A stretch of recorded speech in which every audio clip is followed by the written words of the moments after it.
ইব্রাহিম আলাইহিস সালাম আগুনের ভিতরে পড়ে গেলেন। আল্লাহ রাব্বুল আলামিন আগুনের প্রতি নোটিশ করে দিলেন, ইয়া নারু কুনি বারদাও ওয়া সালামান আলা ইব্রাহিম।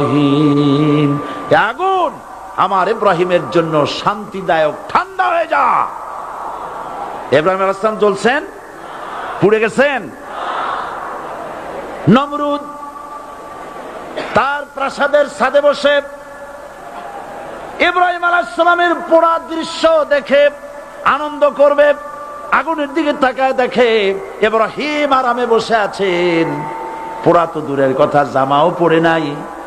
ও ডাক দিয়া বলে, রে আগুন, গোটা জাতি নিয়ে তোর পূজা করলাম, আমার দুশমন কেন জ্বালাইতে পারিস না? তোর জ্বালানো শক্তি কি নষ্ট হয়ে গেছে নাকি? আগুনের ভিতর থেকে আওয়াজ বেরিয়ে এলো, নমরুদ, আমার ভিতরে দাহ্য শক্তি, জ্বালানো শক্তি আছে কি নাই যদি প্রমাণ করতে চাও, টেস্ট করতে চাও, তুই নিজে আয়।